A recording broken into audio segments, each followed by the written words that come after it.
എറണാകുളം കൂത്താട്ടുകുളത്ത് തട്ടിക്കൊണ്ടുപോകപ്പെട്ട നഗരസഭാ councillor കലാരാജുവിന്റെ മകനെതിരെ CPM local committee അംഗം നൽകിയ പരാതി വ്യാജമെന്ന് പോലീസ് കണ്ടെത്തി. തന്നെ സമ്മർദ്ദത്തിലാക്കാൻ ശ്രമിച്ചെന്നും കേസുമായി മുന്നോട്ടു പോകുമെന്നും കലാരാജു വ്യക്തമാക്കി. വാർത്തയുടെ വിവരങ്ങളുമായി രേണുക രാജേന്ദ്രൻ ചേരുന്നു. രേണുക, നഗരസഭാ കൗൺസിലർ കലാരാജുവിന്റെ മകനെതിരെ വന്ന പരാതി വ്യാജമാണെന്ന് പോലീസ് കണ്ടെത്തിയിരിക്കുന്നു. ഇതൊക്കെയാണ് വിവരങ്ങൾ. വൃദ്ധ സൂചിപ്പിച്ചതുപോലെ തന്നെ കലാരാജുവിന്റെ മകൻ ബാലുവിനെതിരെയാണ് CPM പ്രവർത്തകനും CIT അംഗവുമായ CP പത്രോസ് പരാതി നൽകിയിരിക്കുന്നത്. 18-ാം തീയതി, ഈ മാസം നടന്ന 18-ാം തീയതിയിലുണ്ടായ ഒരു സംഭവത്തിൽ 23-നാണ് ഈ പൗലോസ് എന്ന് പറയുന്ന വ്യക്തി അല്ലെങ്കിൽ ഈ CIT പ്രവർത്തകൻ പരാതി നൽകിയിരിക്കുന്നത്. കമ്പി കൊണ്ട് അല്ലെങ്കിൽ ഇരുമ്പ് വടി കൊണ്ട് ബാലു എന്നെ ഉപദ്രവിച്ചു, കലാരാജുവിന്റെ മകൻ എന്നെ ഉപദ്രവിച്ചു എന്നൊരു വ്യാജ പരാതിയാണ് നൽകിയത്. ഇന്നലോട് തന്നെ പോലീസ് CIT പ്രവർത്തകൻ തന്ന പരാതിയുടെ FIR മാറ്റാനുള്ള അല്ലെങ്കിൽ FIRൽ നിന്നും പിന്മാറാനുള്ള കാര്യങ്ങളൊക്കെ ആരംഭിച്ചിട്ടുണ്ടായിരുന്നു.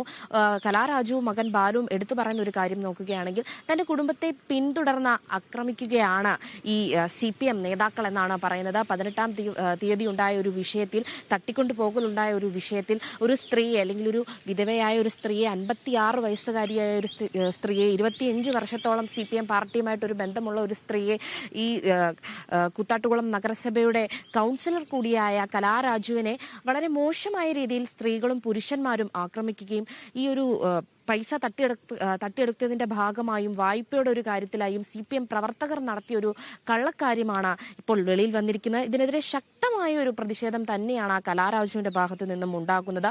എന്നാൽ നിലവിൽ CPM പാർട്ടിയിലേക്ക് താൻ തുടരുന്നില്ലെന്നാണ് പറയുന്നത്. ഒരു രാജി ഉടൻ ഉണ്ടാവില്ല, അല്ലെങ്കിൽ രാജിവെക്കാൻ താല്പര്യമില്ലെന്നൊരു രീതിയിൽ തന്നെയാണ് കലാരാജുവിന്റെ മറുപടി. എന്നാൽ 5 വർഷം പൂർത്തിയാക്കും താൻ ഏറ്റെടുത്തിരിക്കുന്ന നഗരസഭാ കൗൺസിലർ എന്നൊരു പദവി. 5 വർഷമായി കൃത്യമായി ജനങ്ങൾക്ക് വേണ്ടി താൻ ഏറ്റെടുത്തിരിക്കുന്ന പദവി 5 വർഷം കൊണ്ട് പൂർത്തിയാക്കും. നിലവിൽ രാജിവെക്കില്ല എന്നാണ് പറയുന്നത്. തന്റെ മകനെ ഉൾപ്പെടെ ഈ ഒരു പ്രതിപ്പട്ടിയിലേക്ക് കൊണ്ടുവന്നിരിക്കുകയാണ് CPM നേതാക്കൾ.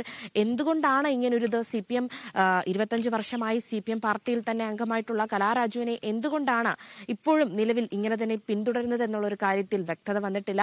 ഇനിയൊരു വ്യക്തി വൈരാഗ്യമാണോ? 2016-ലുണ്ടായ ഒരു 10 സെന്റ് വസ്തു സഹകരണ ബാങ്കിൽ പണയം വെച്ചിട്ടുണ്ടായിരുന്നു കലാരാജുവിന്റെ ഭർത്താവ്. അതിൽ അന്ന് 10 ലക്ഷം രൂപയാണ്, 15 സെന്റ് സ്ഥലം 10 ലക്ഷം രൂപയ്ക്കാണ് അന്ന് പണയം വെച്ചിരുന്നത്. അതിൽ എടുത്തു പറയുകയാണെങ്കിൽ നോക്കുകയാണെങ്കിൽ 2021 തന്നെ കലാരാജുവിന്റെ ഭർത്താവ് കോവിഡ് സമയത്തിൽ മരണമടഞ്ഞിരുന്നു. ഇപ്പോൾ നിലവിൽ നോക്കുകയാണെങ്കിൽ ഈ 10 ലക്ഷം രൂപ എന്ന് പറയുന്നത് 23 ലക്ഷം രൂപയിലേക്ക് മാറിയിരിക്കുന്നു. കലാരാജുവിന്റെ വീട് ഈ 15 സെന്റ് സ്ഥലമല്ലാതെ കുറച്ച് വീടോട് ചേർന്ന ഒരു സ്ഥലവും കൂടെ ഉണ്ടായിരുന്നു. സണ്ണി കുര്യാക്കോസ് എന്ന് പറയുന്ന സഹകരണ ബാങ്കിലെ മുൻ ഉദ്യോഗസ്ഥനും അതോടൊപ്പം തന്നെ CPM അംഗവുമായ സണ്ണി കുര്യാക്കോസ് ആണ് കലാരാജുവിന്റെ അടുത്തേക്ക് വരികയും ഈ ഒരു വസ്തു വിറ്റ് ഒരു വലിയൊരു വിവാദത്തിലേക്ക് പോകുന്നതിന് മുമ്പ് ഈ വസ്തു വിറ്റ് നമുക്ക് ഈ ഒരു നടപടി ഇവിടെ പൂർത്തിയാക്കാം എന്ന് പറഞ്ഞ് കലാരാജുവിനേക്ക് സമീപിക്കുകയും അടുത്തുള്ള ഒരു പാറമടയിലുള്ള ഒരു ഉടമയ്ക്ക് ഈ ഒരു വസ്തുവും വീടും അതോടൊപ്പം തന്നെ മറ്റു സ്ഥലങ്ങളും 6.5 ലക്ഷം കിട്ടേണ്ട ഒരു വസ്തു ഒരു 3 ലക്ഷത്തിലേക്ക് ഒതുക്കി കൊടുത്തു എന്നാണ് പറയുന്നത്. അവിടെയും ഒരു വായ്പ അല്ലെങ്കിൽ ഒരു തട്ടിയെടുപ്പ് തന്നെയാണ് കലാരാജുവിനും കുടുംബത്തിനും ഉണ്ടായിരിക്കുന്നത്. കലാരാജു എടുത്തു പറഞ്ഞ നിയമസഭയിൽ പോലും ഈ ഒരു വാർത്ത പ്രതിപക്ഷം ഉന്നയിച്ചിട്ടുണ്ടായിരുന്നു. നിയമസഭയിൽ പോലും എന്തുകൊണ്ടാണ് CPM പ്രവർത്തകർ അവരുടെ ഒരു പാർട്ടിയിലുള്ള അംഗത്തെ തന്നെ ഇങ്ങനെ പെരുമാറിയെന്നത്, വസ്ത്രം അഴിക്കുന്ന രീതിയിൽ തന്റെ മകനേക്കാൾ പ്രായം ചെയ്തൊരു പ്രായം കുറഞ്ഞ ഒരു DYFI പ്രവർത്തകൻ, നിന്റെ കാല് വണ്ടിയിൽ കുടുങ്ങിയാൽ ഞാൻ അത് വെട്ടിമാറ്റിക്കോളാം, ഇത്തരം ഒരു ഡയലോഗുകൾ അവിടെ ഉപയോഗിക്കുകയും എന്നെ വളരെ ഒരു മോശമായ ഒരു രീതിയിൽ കലാരാജു പറയുന്നുണ്ട്. ആ ഒരു സഹാവിനെ ഞാൻ കണ്ടിട്ടില്ല അവിടെ, പക്ഷെ ആരാണെന്നറിയില്ല, വണ്ടിയിൽ വലിച്ചു കയറ്റുമ്പോൾ പോലും എന്റെ കാല് കുടുങ്ങി, എനിക്ക് കാല് വേദനിക്കുന്നു എന്ന് കലാരാജു ആവർത്തിച്ച് പറയുമ്പോൾ പോലും ഞാൻ ആ കാല് വെട്ടിയെടുത്തു മാറ്റിക്കോളാം, ഇത്തരം ഒരു ഭീഷണിയാണ് അവിടെ മുഴുക്കുന്നത്. അതോടൊപ്പം തന്നെ തന്റെ മകൾക്കും മകനുമെതിരെ ഒരു ഭയമാണ്. നിങ്ങളെ ഞങ്ങൾ കൂത്താട്ടുകുളത്ത് താമസിക്കാൻ വിടില്ല, അല്ലെങ്കിൽ നിങ്ങളിവിടെ താമസിക്കാൻ ഞങ്ങൾ അനുവദിക്കുന്നില്ല എന്നാണ് പറയുന്നത്. ഒരു സന്ദേശം കൂടി, അല്ലെങ്കിൽ അതോടൊപ്പം തന്നെ കലാരാജുവിന്റെ ഒരു സംഭാഷണം CPM കമ്മിറ്റി ഓഫീസിലിരിക്കുന്നുള്ള ഒരു സംഭാഷണം കൂടെ പുറത്തു വന്നിട്ടുണ്ടായിരുന്നു. കോൺഗ്രസ് സാമ്പത്തിക പ്രതിസന്ധിയിൽ ഒരു വാഗ്ദാനം നൽകും അല്ലെങ്കിൽ വാഗ്ദാനം നൽകിയിട്ടുണ്ടെന്നുള്ളൊരിതാണ്. എന്നാൽ പക്ഷേ കലാരാജു എടുത്തു പറയുന്നുണ്ട്, ഒരു കോൺഗ്രസ് പ്രവർത്തകരും തന്നെ സമീപിച്ചിട്ടില്ല പാർട്ടിയിൽ ചേരാനും. ഞാൻ അതിനെപ്പറ്റി ചിന്തിക്കുന്നില്ല, കാരണം 25 വർഷം CPM പാർട്ടിയുമായിട്ട് ചേർന്ന് നിന്ന കലാരാജുവിന് മറ്റൊരു പാർട്ടിയിലേക്ക് പോകാൻ ഇപ്പോൾ നിലവിൽ ചിന്തിച്ചിട്ടില്ല. കാരണം CPM പാർട്ടിയുമായിട്ടുള്ള കലാരാജുവിന്റെ ഒരു ബന്ധം കലാരാജു പറയുന്നുണ്ട്. ഈ ഒരു CPM പാർട്ടിയിൽ നിന്നുണ്ടായ ഒരു അപമാനം അല്ലെങ്കിൽ ഒരു വിശ്വാസ വഞ്ചന, പ്രതിസന്ധി ഘട്ടത്തിൽ കലാരാജുവിനെ സഹായിച്ചിട്ടില്ല ഈ ഒരു പാർട്ടി അംഗങ്ങൾ എല്ലാവരും തന്നെ.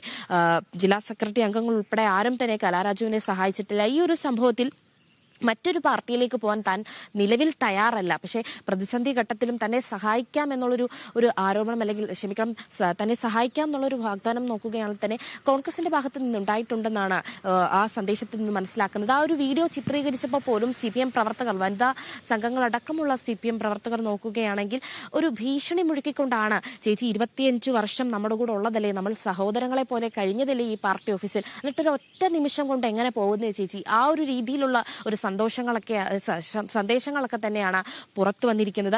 അപ്പോൾ തന്നെ ഭീഷണിപ്പെടുത്തി കത്തി കാണിച്ചുകൊണ്ട് തന്റെ മക്കൾ പുറത്തുണ്ട് എന്നൊരു പേടിപ്പിച്ചുകൊണ്ടാണ് ഇത്തരൊരു സന്ദേശം എടുത്തത്. ഇനിയും വീഡിയോകൾ വരാനുണ്ടെന്നാണ് കലാരാജു പറഞ്ഞത്. എന്നാലും തന്റെ മകൻ ബാലുവിനെതിരെയാണ് ഇപ്പോൾ 18-ാം തീയതി നടന്ന കലാരാജുവിൽ, അല്ലെങ്കിൽ ഒരു അവിശ്വാസ പ്രമേയത്തിൽ 18-ാം തീയതി നടന്ന ഒരു സംഭവത്തിൽ 23-ന് എന്തുകൊണ്ടാണ് ഈ 5 ദിവസമായിട്ട് CP പൗലോസ് ഈ ഒരു കാര്യത്തിൽ പോലീസിനെ സമീപിച്ചില്ല എന്നതാണ് ഒരു ചോദ്യം. 5 ദിവസം ഇടവേള ഇട്ടതിന് ശേഷം 23-ാം തീയതി പോലീസിന് പരാതി നൽകിയിരിക്കുകയാണ്. കലാരാജുവിന്റെ മകനെതിരെ CPIM ലോക്കൽ കമ്മിറ്റി അംഗം നൽകിയ പരാതി വ്യാജമെന്ന് പോലീസ് കണ്ടെത്തി.